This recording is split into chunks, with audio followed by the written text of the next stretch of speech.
Good morning everyone. Two locally made masks. They look almost identical apart from the fact that they're different colors. So we have a candle around 3 inches and I'll blow as hard as I can. Okay, managed to put it out on the second blow. Let's try the other mask. Again, we'll go 3 inches from the mouth and I'll blow as hard as I can.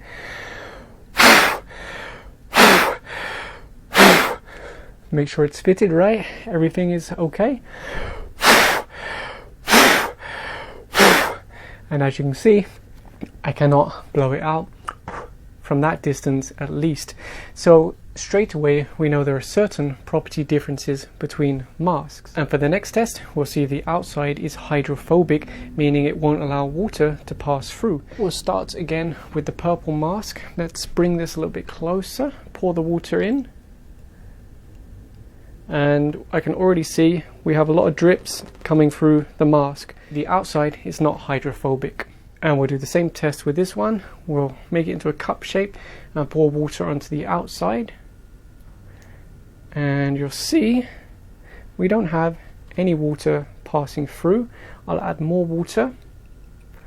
Oh, that's quite a lot of water in there now. And you can see we don't have any drips. So let me put this back in here. So the outside of this mask does appear to be hydrophobic. Now before we continue with the testing of the other masks, let me make one thing very clear. I'm not recommending any of these masks. I'm simply testing and comparing them. These masks are primarily to protect those people around you when you cough and sneeze. They're not really to protect you. As much as possible, you want to use a genuine surgical mask which you've purchased from a pharmacy that's gone through proper testing and approval. Aside from this, you probably want to add a face shield like this, which can protect your eyes, your nose, your mouth, and the mask itself. So I do recommend, as much as possible, wear a face shield as well. Okay, let's continue our testing. Okay, that went out pretty easy. Let's try the water test. I've turned the mask inside out and we'll put water on the outside. We do not have any dripping, so that's a pretty good sign. It does appear to be hydrophobic. It's not letting the water pass through. We'll add some more. And there you go. I'd say that's pretty impressive. Lots of water inside, it's not leaking through. Now this next one is a little bit unusual. Not only is it a mask, but it's also a shield. When I first saw this, I wasn't sure if that is genius or if it is ridiculous, and I still can't decide. But there you go, that's ingenuity right there. A mask with a built-in face shield. Let's do our candle test. 3 inches.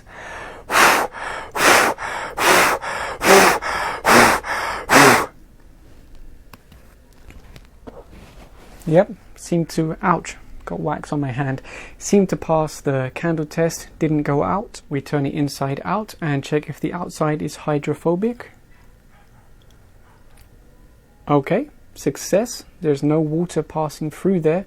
So this one is actually looking kind of promising.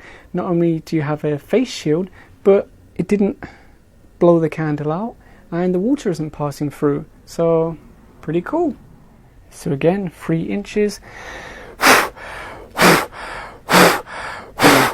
Let's readjust, make sure everything is fitted properly. I should mention that none of these have a nose bar.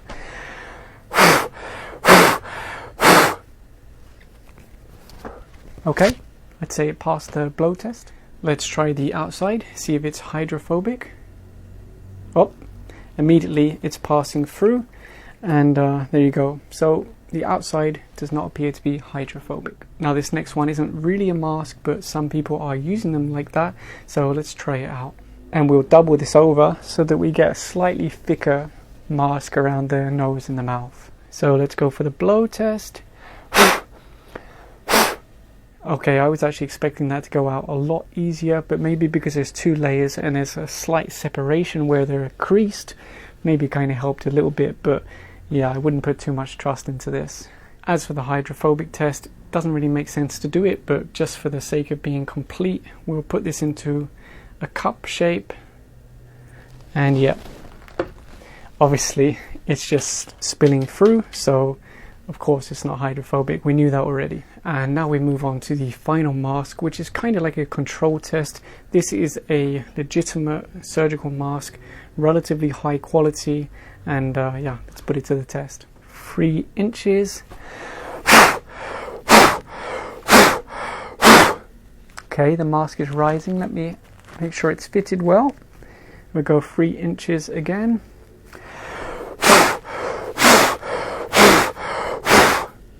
So it passed the blow test, although it was rising up my face with the hard blows of breath. We'll turn this inside out and test the hydrophobic properties of the outside layer. And there you go.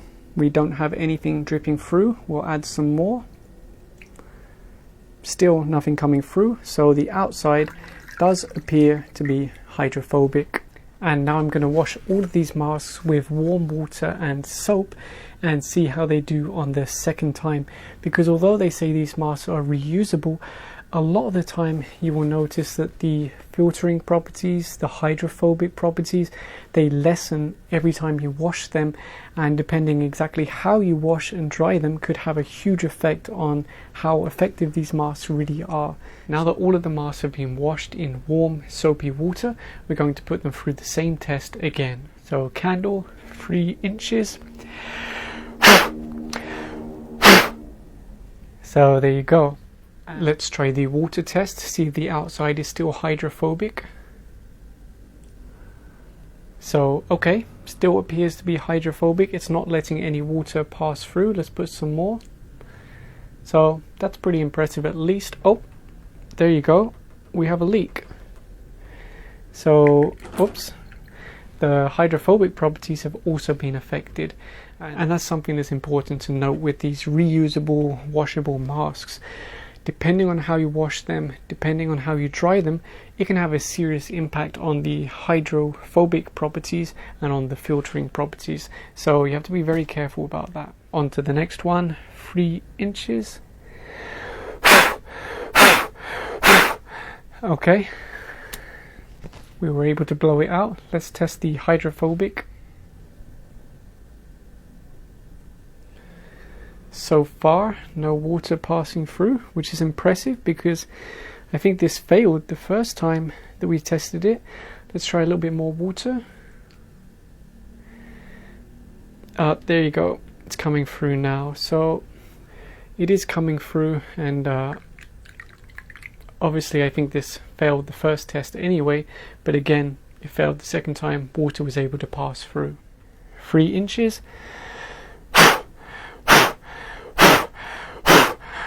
Okay, there you go. I think this also failed on the first test. Let's try the hydrophobic. Remember, we're testing the outside to see if water can pass through. Oh, seems to be okay so far. No water coming through. Let's add some more. And there you go. Still appears to be hydrophobic. We don't have any water passing through from the outside. Oh. And there you go. It took a moment, but water is already coming through. So we've lost the hydrophobic properties from the outside of this mask. Okay, now onto the one with the shield. 3 inches.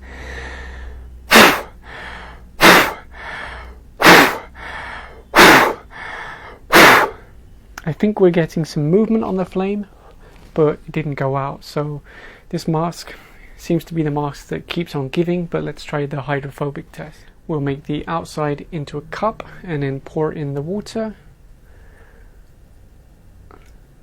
So far, nothing coming through. Let's just give it a moment, add a bit more water. I have to say, this is a very impressive mask, and you might be surprised. If I remember correctly, this was only 30 pesos. We have what appears to be a pretty decent mask with a shield. It's pretty cool, huh? On to the next one. Okay, that was pretty easy. That went out without much effort. So let's try the hydrophobic, see if it, oops. Okay, well, that was barely a moment. It just went straight through, so definitely no hydrophobic properties anymore. we're not expecting to see any improvements with this one, but just for the sake of being complete, let's do it. Again, we'll double it over so we have a slightly thicker mask. Pretty simple. Obviously it's still going to fail the water test, but just for the sake of being complete, oops, well, it's not even a test, it's just going straight through. Basically I can feel it going straight through to my hand, and there's no hydrophobic properties obviously. And we're now on to the legitimate surgical mask. These are meant to be disposable, one-time use only, but for the sake of this test I've washed it and we'll see what happens. 3 inches. Oh, the mask rolled up my face. Let's try that again.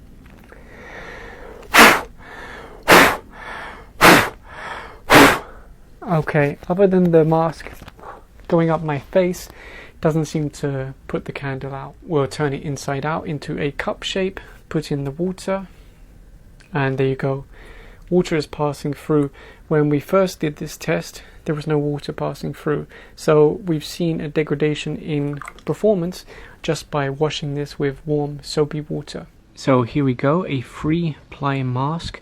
The outside is a non-woven polypropylene fabric. The inside is peel-on, which is a filter material similar to the type that you'd find in a traditional surgical mask. And then of course we have the ear loops here. Now these are actually really tough. On some surgical masks, when you pull them, they can actually become disconnected, especially if they're not good quality. But on this one, you can see I'm really tugging on that and it's not coming disconnected. So that's what we've got here, and this is actually quite a substantial thickness on the filter, but they do give a warning that every time you wash this mask you are degrading the performance and quality of this filter, and that's something you definitely have to be aware of. And we'll do a quick burn test on both of these materials. Okay, so you can see the outside just melted, no flame. Let's try the inside. Same thing, it's just melting down, no flames. On to the next one, let's cut it open. So again, it's a 3-ply mask, although you can see that all of these appear to use the same non-woven fabric. There's no special filter inside here, and I would say the layers feel a little bit thinner than the first mask. As for the ear straps, let's give them a tug. Well, that broke a lot easier, so I don't know. Yeah, I mean obviously that didn't perform as well as the first one, but probably honestly still good enough. And let's try our burn test on both fabrics. Okay, that melted. And again, well, that one actually gave off, well, maybe there were some small flames there. There was definitely more smoke than the first one. Yeah, you can definitely see, oh, in fact that one actually started to catch on fire, so definitely a different quality of fabric being used on this one. And we'll continue with the one that we bought from the pharmacy. Very nice design, I like the colours, but it's all about performance rather than how it looks. So on this one, it's only a 2-ply, but if you look at this ply here, that looks very similar to the peel-on type fabric. Now, hopefully the camera will focus. I'm not a professional, so I can't say for sure what type of fabric this is, but that does look very similar to the kind of filter that we've seen in many proper surgical masks, the kind of peel-on fabric. So that's interesting to observe. Only 2 layers though. Let's try the ear straps. Yep, that's pretty tough. Yep, very strong connection. It's not going to come off easily. Okay, just seems to melt away. There is a little bit of smoke, but didn't see any flames. Let's try again. Yeah, there's a little bit of smoke, but no flames. Doesn't seem to be catching. Let's try this material. And it just melts away. Barely any smoke at all. So there you go. Now onto the one with a face shield. Seems like a shame to cut this open, but we have to do this so everybody knows what to expect. Sayang talaga. Anyway, let's chop this open and get this over with. Come on. So how many layers do we have? This is only a 2-layer mask. Interesting, because if I remember correctly, this performed kind of okay in our testing. So yeah, only 2 layers, and it looks like they're both a non-woven type fabric. There's no filter like what we see in the other ones, the peel-on material fabric. So let's try the straps here on the side. Yeah, they're very tough. They're not gonna break. Oh, that one broke. Let me try up here. Yeah, I mean, if you pull hard enough you're gonna break it, but that really took a lot of force, so I'd say it's reasonable connection. We'll try our fire test. Okay, that melts pretty slowly. Let's try this one. Yeah, again, it doesn't seem to be catching alight, and it's just melting away with minimal smoke. On to the next one. So what do we have here? It's a 3-ply, but again, it's just this non-woven fabric. There's no special filter layer on this. And let's try the ear straps. How tough are they? Yeah, they're very tough. That might be one of the toughest. Yeah, I mean, you can break it, but if you're putting that much force on it, something has gone very wrong in your life. Let's do the fire test. Okay, seems to melt away. No flames or excessive smoke. A little bit more smoke on that one, but seems reasonable. And same on that as the middle one. I suspect these are just identical. And obviously I'm not going to cut open or set on fire the fabric, because that's not going to show us anything. Of course, this is designed for one-time use, not to be reusable, but we did put it through reusable testing anyway. So let's cut this one open. So if we open this up, we have a 3-ply mask. We have the outside layer.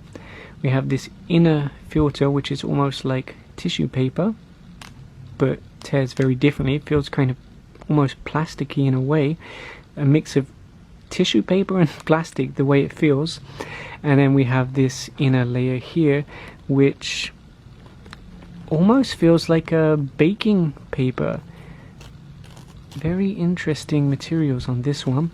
Let's try the ear bands. Yeah, they break pretty easy, to be honest. That's always, you know, something to be aware of on these surgical masks, that sometimes they can break a little bit easy, so you have to be a little bit more careful with them. Let's try the flame test. I'm curious to see how this goes. Oh, that melts very quickly, very quickly. I guess because it's such a thin layer. Let's try the filter in the middle. Okay, that melts down. There's no smoke on either of those. Let's check again. Yeah, 0 smoke on either of those. They just melted away. And let's try the inside layer. Tiny bit of smoke. Ooh, melts very quickly. By the way, I'm sorry that my camera focus isn't really doing justice to these fabrics, but yeah, very interesting. I've looked at a lot of masks, surgical masks, cut many open, and this outside layer, the tissue type filter, pretty much standard, but this one that feels almost like baking paper, I can't say I've ever seen that before. It's very interesting. So that was a comparison of several locally made reusable masks. What did we learn? Well, the materials may look the same, but they can have very different properties in repelling water, in filtering air, and things like that. What we learned is that when you reuse these, when you wash them, you can lose those protections, the hydrophobic, the filtering, or if not lose them, it can degrade them, because you're damaging the filter, you're damaging the material, I guess. And that could vary.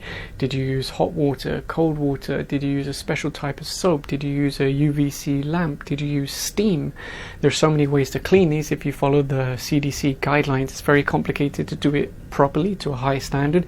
That's why generally the recommendation is to buy a proper surgical mask, one-time use, throw it away, because cleaning these to a high standard where it's safe can be difficult. So yes, like I said, I'm not recommending any specific one, but there are some tests you can do to try and assess the estimated quality. If I was to do this again, I would want to do it in a much better way. I wasn't happy with the aerosol test. I think it'd be much better if I could somehow make myself sneeze or use a better aerosol. The candle test, I think it'd be better if I built a rig where the candle is held a very specific length away and we use compressed air instead of me blowing, so that it's a very consistent and repeatable test. Same with the water, it should really be stretch the mask out over 4 points and then have a very specific amount of water drop in there and then run a timer. So this is not perfect testing. You could definitely do this better. I could do this better. I'm not completely happy with it, but it gives you some kind of rough idea, and then you can do your own tests. So yeah, just some things to consider, some tests that you can perform yourself if you decide to buy a reusable mask. Remember, these are primarily to protect those people around you and not to protect you. It's so that if you're wearing this and you cough, you sneeze, it catches it. And like they say, any mask is better than no mask. There's no excuse. If you can't buy one, you make one. There's really no excuse. Wear a mask. Thanks for watching.